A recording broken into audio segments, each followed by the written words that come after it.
सादर अभिवादन। मेरा नाम सैयद सुमैया है और मैं पौंडीचेरी विश्वविद्यालय की एमए प्रथम वर्ष की छात्रा हूँ। आज हम उपन्यास की परिभाषा और परिचय के बारे में जानेंगे और उसे समझने की कोशिश करेंगे। हिंदी साहित्य की विधाओं के अंतर्गत उपन्यास आता है, जो कि अन्य विधाएं हैं। यहाँ पे आप देख पा रहे हो नाटक, एकांकी, उपन्यास, कहानी, आलोचना, निबंध, ये सब हिंदी साहित्य की विधाएं हैं और इसके अंतर्गत गद्य विधाओं में उपन्यास आता है। उपन्यास की परिभाषा और परिचय देखेंगे। हिंदी उपन्यास गद्य साहित्य की एक लोकप्रिय विधा है और इसकी शुरुआत आधुनिक युग से हुई है और लाला श्रीनिवास दास का परीक्षा गुरु हिंदी का पहला उपन्यास माना जाता है। कहानी उपन्यास जो है कल्पित और लंबी कहानी होती है, जिसमें अनेक पात्र और अनेक घटनाएं होती हैं और ये मानवीय अनुभवों और परिस्थितियों को चित्रित करती है, जिसमें पात्रों का विकास, कथानक और विषय वस्तु शामिल होते हैं। मतलब उपन्यास जो है ये मानवीय अनुभवों को चित्रित करती है, मनुष्य के अपने जीवन में अनुभव जो है उनको चित्रित करती है, जो कि हमारे दिल के निकट रहती है, मतलब दिल को छू जाती है कि हाँ ऐसा ही, मतलब हमारे जीवन से भी हम उसको रिलेट कर सकते हैं। तो उपन्यास ऐसा होता है। उपन्यास शब्द जो है उपन्यास तो उपसर्ग और न्यास पद से बना है, जिनके योग से बना है, मिलने से बना है और जिसका मतलब है समीप रखना, मतलब पास में रखना, निकट रखी हुई वस्तु, इसका अर्थ है। मतलब उपन्यास जो जब हम पढ़ते हैं तो वो हमारे दिल के करीब हो जाती है, जो हमारे दिल को छू जाती है, मतलब उसे हम अपने जीवन से रिलेट कर पाते हैं। तो उपन्यास का ये अर्थ है। और यहाँ पे आप पढ़ पा रहे हो कि अर्थात वह वस्तु या कृति जिसको पढ़कर पाठक को ऐसा लगे कि वह उसी का है, उसी के जीवन की कथा उसी की भाषा में कही गई है। और प्रेमचंद जी का एक कथन है यहाँ पे कि मैं उपन्यास को चित्र मात्र समझता हूँ, मानव चरित्र पर प्रकाश डालना, उसके रहस्यों को खोलना ही उपन्यास का मूल तत्व है। प्रेमचंद जी कह रहे हैं कि मानव जीवन पर प्रकाश डालना मतलब उसकी वास्तविकता को दर्शाना और उसके रहस्यों को खोलना, मतलब उसके अंदर क्या रहस्य है उनको बाहर दिखाना, यही उपन्यास का मूल तत्व है। और उपन्यास की परिभाषाएं चारों विद्वानों के अनुसार यहाँ पे दिए गए हैं और प्रेमचंद के अनुसार तो हम अभी पढ़ चुके हैं और बाबू गुलाब के अनुसार उपन्यास जीवन का चित्र है, प्रतिबिंब नहीं। जीवन का प्रतिबिंब कभी पूरा नहीं हो सकता है। मानव जीवन इतना पेचीदा है कि उसका प्रतिबिंब सामने रखना प्रायः असंभव है। वो बोल रहे हैं कि मानव जीवन इतना जटिल है, इतना पेचीदा है कि उसके प्रतिबिंब को सामने रखना, मतलब उसको पूरा सामने लाना असंभव है। उसका बस आप थोड़ा अंश दिखा सकते हो और वो उपन्यास दर्शाता है। ये बाबू गुलाब राय के अनुसार है और श्याम सुंदर दास के अनुसार ये है कि उपन्यास मनुष्य के वास्तविक जीवन की काल्पनिक कथा है। मतलब मनुष्य के वास्तविक जीवन की काल्पनिक कथा जो है ये उपन्यास कहलाती है। और प्रेमचंद के अनुसार तो हम पढ़ चुके हैं। हडसन के अनुसार उपन्यास में नामों और तिथियों के अतिरिक्त और सब बातें सच होती हैं। इतिहास में नामों और तिथियों के अतिरिक्त कोई बात सच नहीं होती। ये हडसन के अनुसार परिभाषा है उपन्यास की। उपन्यास का परिचय।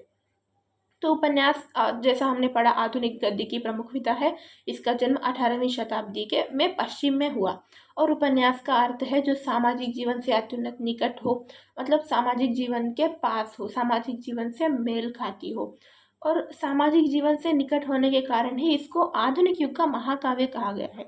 यहाँ बोल रहे हैं कि उपन्यास को आधुनिक युग का महाकाव्य कहा गया है।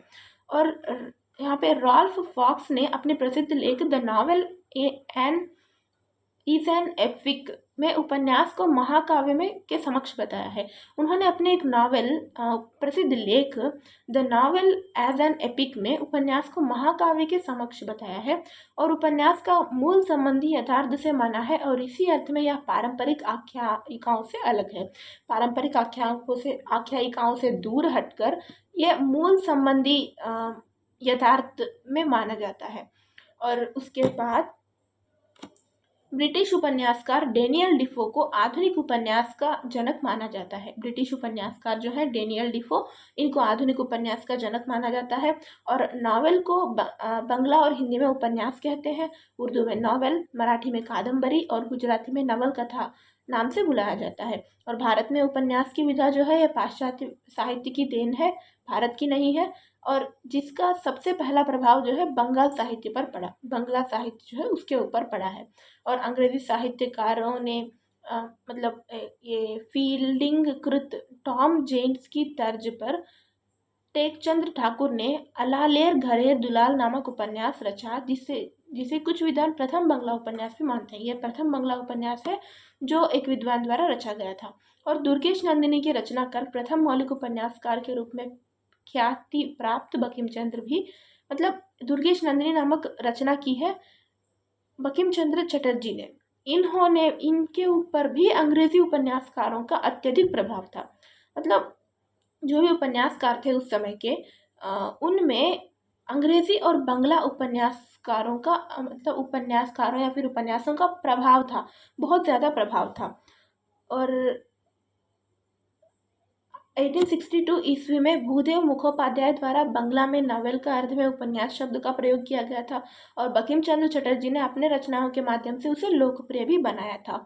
और 1873 ईस्वी में दुर्गेश नंदिनी हिंदी में अनुदित होकर आई थी, और उसके बाद तत्पश्चात 1882 ईस्वी में श्रीनिवास दासकृत परीक्षा गुरु का प्रकाशन हुआ, जिसे हिंदी का मौलिक उपन्यास का गौरव प्राप्त है। और इस प्रकार हिंदी के प्रारंभिक उपन्यासों पर बांग्ला और अंग्रेजी उपन्यासों का स्पष्ट प्रभाव देखा जा सकता है, जैसा कि हमने बोला था। हिंदी में नॉवेल के अर्थ में उपन्यास पद का सर्वप्रथम प्रयोग भारतेंदु हरिश्चंद्र ने किया था, और उन्होंने अपनी हरिश्चंद्र पत्रिका में प्रकाशित अपूर्ण रचना मालती के लिए उन्होंने उपन्यास शब्द का सर्वप्रथम प्रयोग किया था। और भारतेंदु ने ही सर्वप्रथम पूर्ण प्रकाश और चंद्रप्रभा नामक सामाजिक उपन्यास लिखे थे, और इनका मूल उद्देश्य, मतलब इन उपन्यासों का मूल उद्देश्य है वृद्ध विवाह का दोष और महिलाओं की शिक्षा का समर्थन। इसमें नायिका चंद्रप्रभा के बेमेल विवाह वृद्ध ढूंढीराज से होती है। मतलब ये उपन्यास का विषय है कि वृद्ध विवाह को वृद्ध विवाह का दोष बताना और महिलाओं की शिक्षा को प्रेरित करना। अध्ययन की सुविधा के लिए हिंदी उपन्यास का काल विभाजन स्थूल रूप से प्रेमचंद पूर्व, प्रेमचंद युग, प्रेमचंदोत्तर युग तथा स्वतंत्रता युग के रूप में किया जाता है।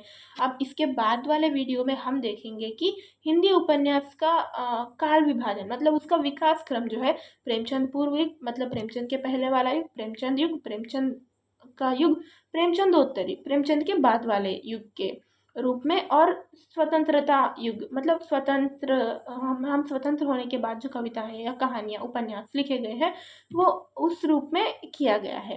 तो यहाँ तक आशा करती हूँ कि आप लोगों को उपन्यास का एक मूल ढांचा समझ में आ गया होगा, कि उसका परिचय और उसके जो परिभाषाएं हैं वो समझ में आ गए हों कि मूलतः उपन्यास क्या है, किस तरह का विधा है, और उसमें क्या क्या विशेषताएं होती हैं, ये आपको समझ में आ गया होगा।